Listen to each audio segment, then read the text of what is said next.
Cavite State University protects and conserves its land, waters, and ocean and vital terrestrial aquatic ecosystems by implementing solid waste management plan. In accordance with this, the university established the garbage in, garbage out policy, wherein it can bring drastic changes within the premises and teaches individuals to also adopt this rule outside the university. Hi, I am Jasper Enriquez from BS in Environmental Science 1-1, and this is...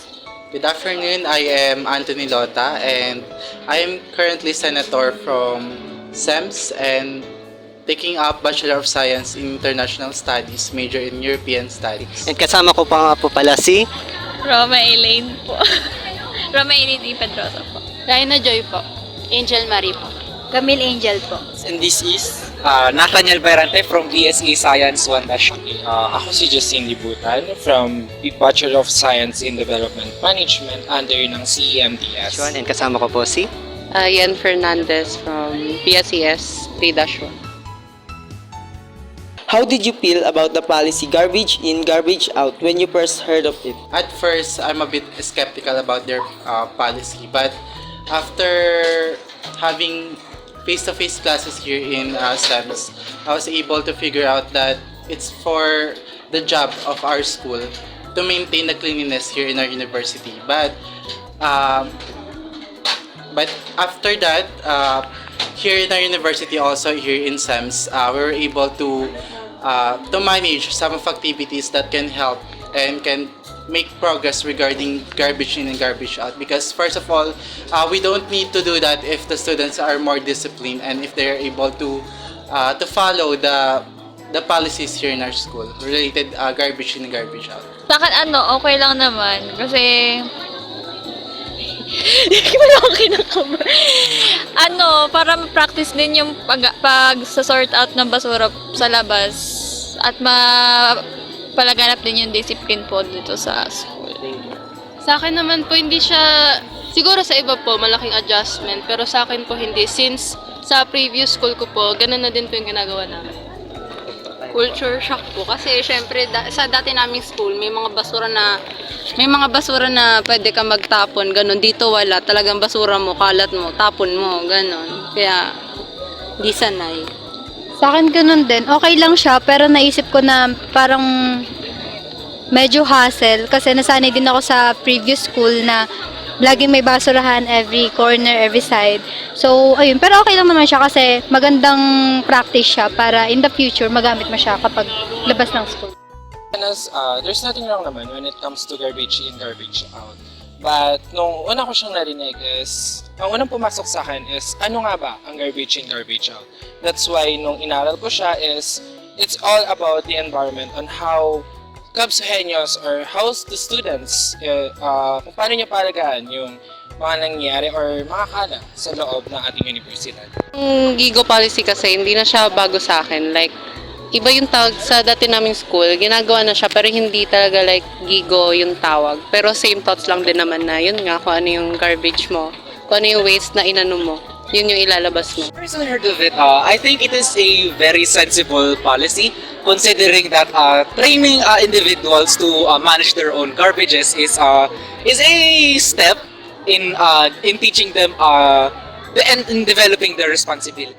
Sa Cavite State University student, are you complying with this policy? Yes, because also as a student leader here at SEMS, I was able to follow that, and we should be the role model so that the students here in SEMS will be also following that rules. And also, it's part of our job to make sure that we are disciplined, and we should start here it in ourselves. Saka naman okay lang naman kasi palaganap dito sa school. So maganda na din na gawin siya para ma-practice nga yung tamang pagtatapon tsaka discipline. Po, kasi maliban sa yun nga, polisiya siya ng university, nakakatulong din tayo sa kalikasan. Sa akin, oo.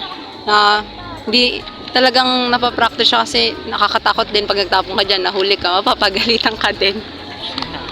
Ganun din sa akin. Oo din. Kasi nakakaya ma-post sa Cabso page.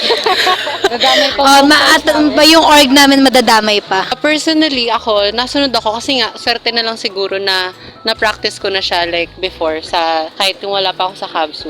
Tapos nung yun nga, na-practice ko na siya, then nalaman ko na may ganito pala sa HAVSU, then parang hindi naman ako bago sa idea. So, alam ko na kung paano siya gawin eh. So, parang hindi lang siya naging practice, naging habit na din siguro na mag-keep ako ng trash sa sarili ko na knowing na may policy na ganun, then wala namang trash bins na nakaano. So, parang automatic na siya na nag-offer sa akin na i-keep yung trash ko sa sarili. As a student, yes, I'm complying with this policy.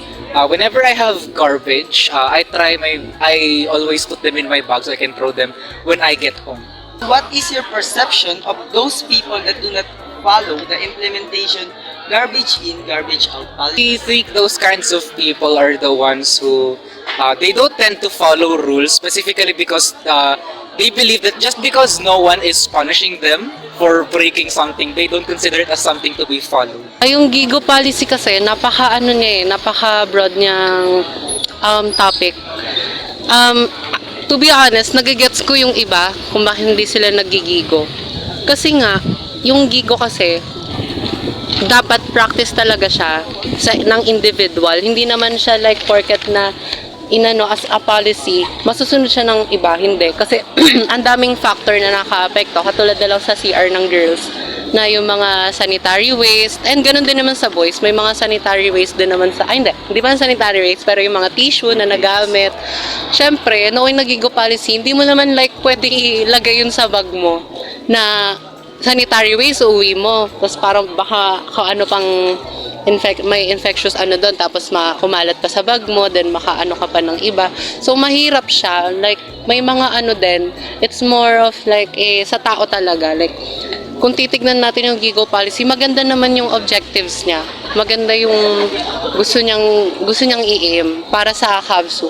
Pero kasi ang hirap niyang gawin kasi sa sobrang dami ng taong hindi mo naman sila may isa-isa kung hindi mo naman make sure kung gagawin nila yung GIGO policy. So parang sa sarili mo talaga yun mag-i-start.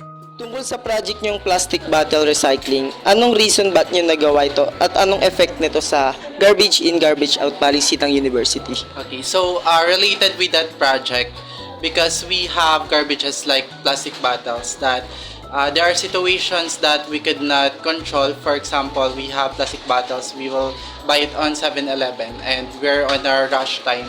So with that project, we could help the students so that they could have another choice where can put their garbages, and that garbages can help some projects. For example, we could use it and we could reuse it for some recyclable projects. So, sa tingin mo ba ito ay beneficial ang polisiyang ito para sa mga estudyante pati na rin sa mismong universidad? Ayun, gaya ng sabi ko, maganda yung goal ng GIGO policy and beneficial siya. Like, kung titignan mo yung buong aspect ng GIGO policy, ginawa siya para maging beneficial dito sa establishment which is sa HAVSU. And beneficial din naman siya sa mga tao kasi nga less waste. So, alam naman natin yung mga magiging effect pag nagkaroon ng less waste.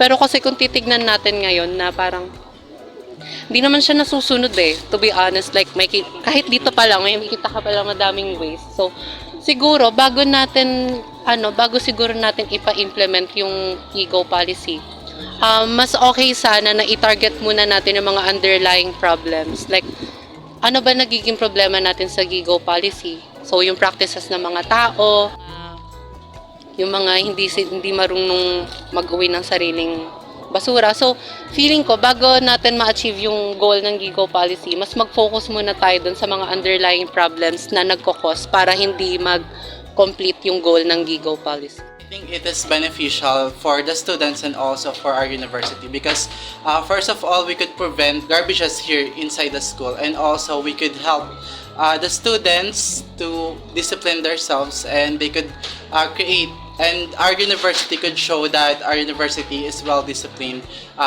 through management and also through its students. As the Cavite State University practices its students, educators, workers, or any working individuals inside the university, it creates a huge step in protecting the environment by reducing pollution and energy consumption.